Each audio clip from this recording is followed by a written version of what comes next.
Ờ. À. Chào mừng 500 tỷ anh em đã quay trở lại. Lại là mình Cám Lợn đây. Và nếu các bạn nghe giọng mình có khác và nó thắc mắc tại sao mấy ngày vừa rồi không thấy video nào, thì mình đang gọi là hơi ốm nhẹ, sụt sịt, cảm cúm và hơi viêm họng. Thế nên là hôm nay giọng có như vịt đực thì mong anh em thông cảm. Và trước khi mình bị vịt đực như thế này, mình đã kịp qua Smartnew.vn mình mượn camera này. Đúng, video hôm nay là về camera hành trình Magicsee Z2 Pro mà mình đã teaser với các bạn trên YouTube và cả trên Facebook rồi. Hôm nay chúng ta sẽ cùng nhau mở hộp ở trên tay chiếc camera hành trình giá rẻ, hàng của Việt Nam, với mức giá chỉ loanh quanh 2 triệu đồng. Hãy cùng nhau trên tay và tìm hiểu kỹ ngay sau intro.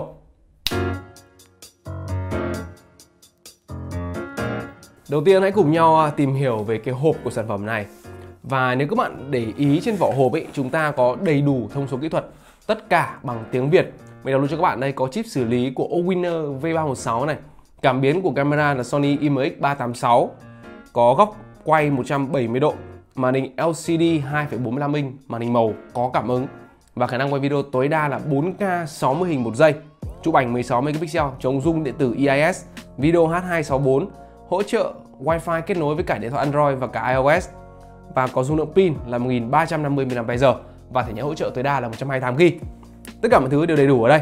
Và hãy cùng nhau mở hộp ra để xem phụ kiện có những cái gì. Và nếu các bạn nhớ lần trước mình đã từng có review video về chiếc camera SC2 ấy, cũng một camera của thương hiệu ở Việt Nam, cũng có khá nhiều thứ thú vị. Hãy thử xem hôm nay liệu chiếc camera này giá còn rẻ hơn thì liệu nó ngon hơn hay không. Ở trong hộp của cái chiếc camera Magicsee Z2 Pro này, các bạn có sẵn một cái hộp chống nước và chống xốc. Đương nhiên có camera rồi, không có thành lừa đảo. Các bạn có rất nhiều phụ kiện, từ dây buộc để cố định này, giá đỡ. Cái này là giá đỡ rất là hay, giá đỡ với một cái lỗ 1,4 inch ở dưới. 1,4 inch này làm gì để các bạn gắn thẳng trực tiếp vào tripod, rất là tiện. Và thậm chí nếu các bạn không muốn dùng cái giá đỡ này thì ở trên camera cũng có sẵn lỗ luôn. Và hộp đựng phụ kiện cũng có khá nhiều món ở bên trong. Đây là một cái hộp nhỏ, bên trong các bạn có dây rút, có miếng dán, đấy, miếng dán thay thế, 2 miếng dán thay thế kiểu băng keo 3M, có tấm vải microfiber để các bạn lau ống kính, lau màn hình, có cái này sử dụng để kẹp lên ghi đông cho dù các bạn dùng xe đạp hay xe máy, có một sợi cáp sạc, nhưng mà hơi tiếc là chỉ là cáp micro USB thôi chứ không phải là cáp USB Type-C, và thêm rất nhiều dây cố định nữa. Trong này các bạn còn giấy tờ hướng dẫn sử dụng bằng tiếng Việt 100%, và hộp phụ kiện nữa to hơn với rất nhiều món. Như mình nói nãy này, có một cái đế giữ này, đây nữa này, cũng là pad gắn này, cái này là xoay 90 độ này, cái này là không xoay mà để nối dài này. Có món đồ này là để gắn vào tripod và gập đầu xuống này. Có một miếng nữa và giá đỡ, và tiếp theo là một cái pad xoay 90 độ nữa, và cuối cùng là một cái điều khiển rất hay. Một cái điều khiển và các bạn có thể móc cái này lên chùm chìa khóa hoặc bất kỳ đâu các bạn cảm thấy tiện lợi, là dùng để kết nối với cái camera này. Các bạn bấm nút để quay hoặc là bấm nút để chụp ảnh, cực kỳ tuyệt vời. Phụ kiện rất đầy đủ, không thể có cái gì mà chê được, mức giá chỉ lên quanh 2 triệu đồng cả. Và bây giờ hãy cất phụ kiện đi và tìm hiểu kỹ hơn về camera này. Đầu tiên hãy cùng nhau nhìn kỹ hơn cái hộp chống xốc của chiếc camera này. Và theo như thông tin ở trên website của Smartnew.vn thì bản thân cái chiếc camera Magicsee Z2 Pro này đã khả năng kháng nước rồi. Còn nếu các bạn muốn ngâm xuống nước sâu hơn, lâu hơn và muốn chống xốc nữa thì có thể dùng thêm cái hộp này. Và hãy cùng nhau nhìn cái hộp, thì hộp nhìn nó sẽ đầm hơn, nó to hơn và nó chắc chắn hơn rất nhiều so với hộp của một chiếc camera giá rẻ bây giờ, ví dụ như S-Ken hay SC2.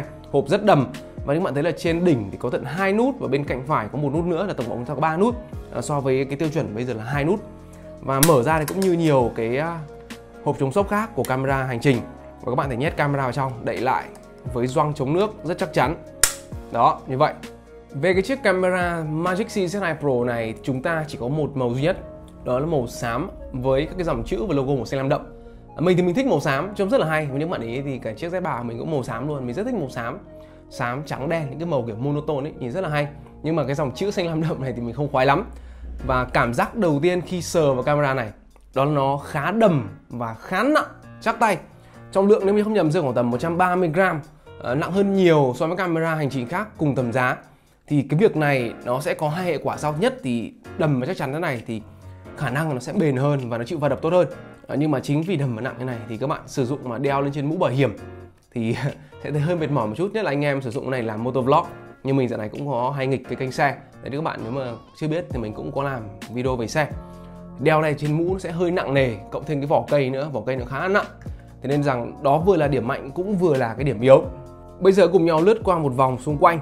Ở trên đỉnh này chúng ta sẽ có hai nút là nút mode. Nút mode để làm gì? Để điều chỉnh chế độ. Cái nút bên cạnh là sử dụng để quay và chụp. Cạnh phải sẽ nút bật tắt, bấm giữ bật và bấm giữ tắt, rất đơn giản là vậy thôi. Bên cạnh trái các bạn sẽ có một cái loa để có thể xem trực tiếp video của mình quay được trên này luôn, và một cái cổng nhỏ nhỏ đây để trượt ra. Bên trong sẽ có cổng cắm dữ liệu micro USB hoặc sử dụng để sạc luôn, và một cổng micro HDMI để các bạn xuất hình ra màn hình lớn có thể xem trực tiếp. Và như các bạn thấy là ngay trong chỗ này chúng ta cũng có một cái đệm cao su, chỉ chắc là silicone thì đúng hơn, nó rất là dày để ép chặt vào cổng kết nối, chắc chắn là để kháng nước rồi, để nước không lọt vào được. Và bên dưới sẽ là một cái khe to hơn, cũng có đệm cao su để chứa pin và chứa thẻ nhớ micro SD, và như mình có nói là tối đa là 128GB. Và mặt trước sẽ là cái màn hình 2,45 inch LTPS LCD, màn hình màu có cảm ứng, và cũng có cái đèn tín hiệu ở đây. Khi cái nào các bạn bật máy lên và bắt đầu thực hiện quay video thì nó sẽ nhấp nháy nhắc các bạn là ê ông ơi, tôi đang quay đấy. Một điều mình thấy rất ưng về cái chiếc Magicsee Z2 Pro này, không biết là do nhà sản xuất hay là do Smartnew họ tặng kèm, mà chúng ta có đến 2 cục pin. Đúng vậy, mình mượn sản phẩm này về review thì được gửi đến ở trong hộp có tận 2 cục pin, và mỗi cục pin có dung lượng là 1350 mAh. Cũng có thể so với các cái thương hiệu khác cùng tầm giá thì dung lượng pin này lớn hơn khá, và có tận 2 cục và có cả đốc sạc luôn. Đốc sạc được cả 2 cục một lúc, có đèn thông báo thứ, thì thấy đây là điều rất tuyệt vời. Với mức giá loanh quanh hơn 2 triệu thì khó có thể phàn nàn được cái gì về cái mặt phụ kiện và gọi là cái độ hiếu khách cái độ hiếu khách của thương hiệu này. Họ rất là kiểu có tâm với cả người dùng ấy, tặng rất nhiều thứ, mình cực kỳ ưng. Rồi, bây giờ chúng ta sẽ cùng nhau nói về cái tính năng của nó, chất lượng ra làm sao và trải nghiệm sử dụng như thế nào. Thì nếu bạn để ý lúc nãy mình có nói rồi là chúng ta có dòng chữ ở cạnh ống kính, dòng chữ này là Real 4K EIS, tức là 4K ở đây Magicsee muốn nói rằng đây là 4K xịn, quay 4K thật luôn, chứ không phải như một số camera giá rẻ khác mà quay Full HD upscale lên 4K. Và EIS ở đây là Electronic Image Stabilization, tức là chống rung điện tử. Nhưng mà có một điều các bạn lưu ý, đó là khả năng quay video của chiếc camera này tối đa là 4K 60 fps, nhưng mà chống rung điện tử chỉ kích hoạt được ở 4K 30 fps đổ xuống mà thôi. Bởi vì có lẽ rằng là 4K 60 nặng quá rồi, xử lý nó không kịp để mà chống rung. Thế nên rằng là đó là một điều các bạn cần phải lưu ý nhá. Về cái giao diện của camera này thì mình thấy khá dễ sử dụng, và như các bạn thấy là mặc dù mình đang bật ở đây nhưng mà lâu mình không sờ vào nó sẽ tự động khóa màn hình và các bạn cần trượt qua để mở. Bởi vì đây là màn hình cảm ứng, tránh để cảm ứng nhầm và bấm nhầm nút trên này. Và các bạn thể điều khiển cái camera này khá dễ dàng và rất nhiều tính năng của các bạn thể điều chỉnh sẵn ở đây. Màn hình cảm ứng thì các bạn bấm thẳng vào những cái logo trên màn hình luôn.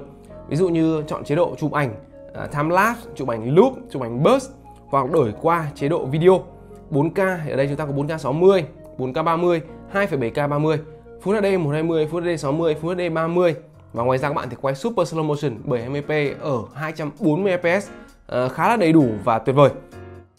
Wi-Fi thì để kết nối với smartphone, nhưng mà cái Wi-Fi này mình đánh giá, không muốn nói đánh giá thấp mà phải đánh giá cực kỳ lởm, cực kỳ tệ. Đúng, cái camera này có Wi-Fi, khả năng kết nối, nhưng mà cái app đi kèm ở trên Android thôi. Mình thì mình chưa test iOS, mình test trên Android. Mình test 2 smartphone khác nhau. Thì cái app DV King mà Magicsee họ khuyến cáo người dùng sử dụng để kết nối nó khá là tệ. Trên chiếc smartphone của mình thì cài được, nhưng mà search Wi-Fi thì không ra cái camera này. Nó đứng im ở màn hình search Wi-Fi luôn. Còn chiếc OnePlus 7T của mình, chiếc máy dùng chính, thì cài cái app DV King vào thì cứ mở lên là tự nó crash, tự đóng. Máy của mình chạy phiên bản Android mới nhất nhá, không vào vạch, không rút gì cả nhá, mà cứ mở app là tự đóng. Mình cũng đã hiểu tại sao cái app đó chỉ được truyền 2 sao trên Play Store, thì cái app là app khá tệ. Nên rằng nếu các bạn mua cái camera này và muốn kết nối nó với smartphone để điều khiển cũng như là để chuyển qua lại dữ liệu thì mình nghĩ rằng không đáng tin tưởng lắm về cái ứng dụng DV King. Hãy cùng nhau đợi xem tương lai họ update ứng dụng mới như thế nào. Tiếp theo trong phần cài đặt chúng ta có một số thứ nữa, ví dụ như là bật tắt đèn thông báo trên cái đèn bên cạnh màn hình, auto screensaver, đấy tức là cứ 30 giây mình không dùng nó thì nó sẽ khóa màn hình lại. Auto power off thì mình đang để là 3 phút, các bạn thể để 5 phút, 10 phút hoặc là tắt hẳn luôn, tức là cứ trong vòng 3 phút mà camera để nguyên, không ai động chạm gì vào sẽ tự tắt để tiết kiệm năng lượng. Và ngôn ngữ, đương nhiên có rất nhiều ngôn ngữ, trong đó có cả tiếng Việt, rất tuyệt vời. Thì cái giao diện sử dụng đại khái là như vậy. Mình thấy cảm ứng khá nhạy, dễ dùng, build chắc chắn, khi quay không bị nóng mấy, cũng như là thời lượng pin khá lâu, mình có thể quay được khoảng tầm 45 phút đến gần 1 tiếng tùy độ phân giải. Nếu bạn quay 4K 60 thì sẽ quay được ít hơn, còn quay Full HD hay quay 70fp sẽ rất là lâu. Chiếc camera này là cái điểm sáng của nó có lẽ là từ dung lượng pin. Quay video rất thoải mái mà các bạn không cần phải nghĩ là sẽ hết pin giữa chừng như các camera hành trình khác. Đang quay giữa chừng một đoạn thi thoảng nhìn xuống xem có cảnh nào hay không thì tắt rồi. Ở chiếc camera này thì pin ở trong rất là nhiều. Còn chất lượng thì ra làm sao? Sau đây mình sẽ bật cho các bạn xem luôn những cái hình ảnh mình chụp cũng như là quay từ cái chiếc camera hành trình Magicsee Z2 Pro này. Đầu tiên mình quay video ở độ phân giải 4K 60 fps, tức là setting cao nhất chiếc camera cho phép. Thì như các bạn nhìn thấy đây, mình cảm giác không hài lòng lắm vì cái thước phim nó cho ra từ camera này. Vì hai lý do. Thứ nhất là vì 4K 60 không bật được chống zoom điện tử, thế nên rằng những thước hình nó hơi bị rung lắc một chút, nó không ấn tượng lắm. Và cái thứ hai là độ bão hòa màu sắc được đẩy lên khá cao, đậm đà nhưng mà nhìn nó hơi sai sai. Và có một số điều các bạn nhìn thấy ở đây đó là nếu mà anh em để cân bằng trắng, tức là white balance ở auto, thì cảm giác lúc nào nó hơi lạnh lạnh hơn so với mắt thật nhìn. Nhưng mà rất may thay là các bạn thể điều chỉnh được cái white balance ở trong phần cài đặt luôn. Ngoài ra giải nhạy sáng mình thấy cũng chưa thực sự tốt, khi vùng sáng và vùng tối nó chênh lệch nhau hơi nhiều, chi tiết không thực sự rõ ràng. Thế nên rằng mình thấy là cái camera này nếu các bạn sử dụng để quay cinematic xịn xịn thì chất lượng nó chưa đạt tới. Nhưng các bạn cảm thấy khác mình thì anh em cũng bình luận bên dưới. Qua cái thước phim mình cho các bạn xem ở đây thì thấy chất lượng nó như thế nào. Sau khi đã test sang 4K 60 thì mình chuyển về 4K 30. Thì ở mức setting này chúng ta đã bật được chống zoom EIS, thì điểm ấn tượng nhất chiếc camera này có lẽ nó nằm ở khả năng chống zoom. Mình quay trong điều kiện cầm camera và đi bộ, tức là cầm tay luôn, không dùng thêm keyboard hay bất kỳ tripod hỗ trợ cả. Nhưng video nhìn thấy khá là ổn, độ zoom được khử đi rất nhiều. Còn về khả năng chụp ảnh thì mình thấy nó khá là ổn áp hơn nhiều so với lúc quay video. Những cái bức hình đây mình thấy nó tươi tắn hơn và nịnh mắt hơn so với lúc quay video. Và cảm giác rằng có cái gì đó nó thật hơn so với các bạn quay video, vì lúc quay cái độ gọi là cái độ tương phản nó đẩy lên cao quá. Thì đó, đại khái là như vậy thôi. Chiếc camera hành trình Magicsee Z2 Pro với mức giá lên quanh hơn 2 triệu. Chúng ta rút ra được cái điều gì sau khi trải nghiệm cái camera này? Thứ nhất là giá rất rẻ, phụ kiện nhiều vô kể, 2 pin, đóc sạc, các thể loại giá gắn, các thể loại ốp chống nước và camera lại chống nước luôn. Màn hình cảm ứng, quay video 4K 60, có chống rung hỏng, góc camera rộng, pin trâu. Thực sự là khó có điều gì để chê được ngoài cái việc rằng chất lượng hình ảnh nó chưa ấn tượng, hoặc có lẽ mình khó tính quá. Dùng camera hành trình nhiều rồi hơi khó tính với chiếc camera này. Còn các bạn thấy chất lượng camera như vậy đã ổn chưa? Anh hãy bình luận cho mình biết ở bên dưới. Và hy vọng các bạn sau khi xem xong video này đã đưa ra những quyết định cho mình. Nếu anh em nào đang cần mua một chiếc camera hành trình thì hãy check link của Smartnew trên phần mô tả video và đến mua có thể đọc pass. Mình là bạn Smartnew giới thiệu thì đảm bảo không được giảm giá, không được ăn đấm, không trượt phát nào. Thế nhá, nhớ like video và subscribe vì nó hoàn toàn miễn phí. Chúng ta sẽ gặp lại nhau cho các video khác. Xin chào anh em, peace.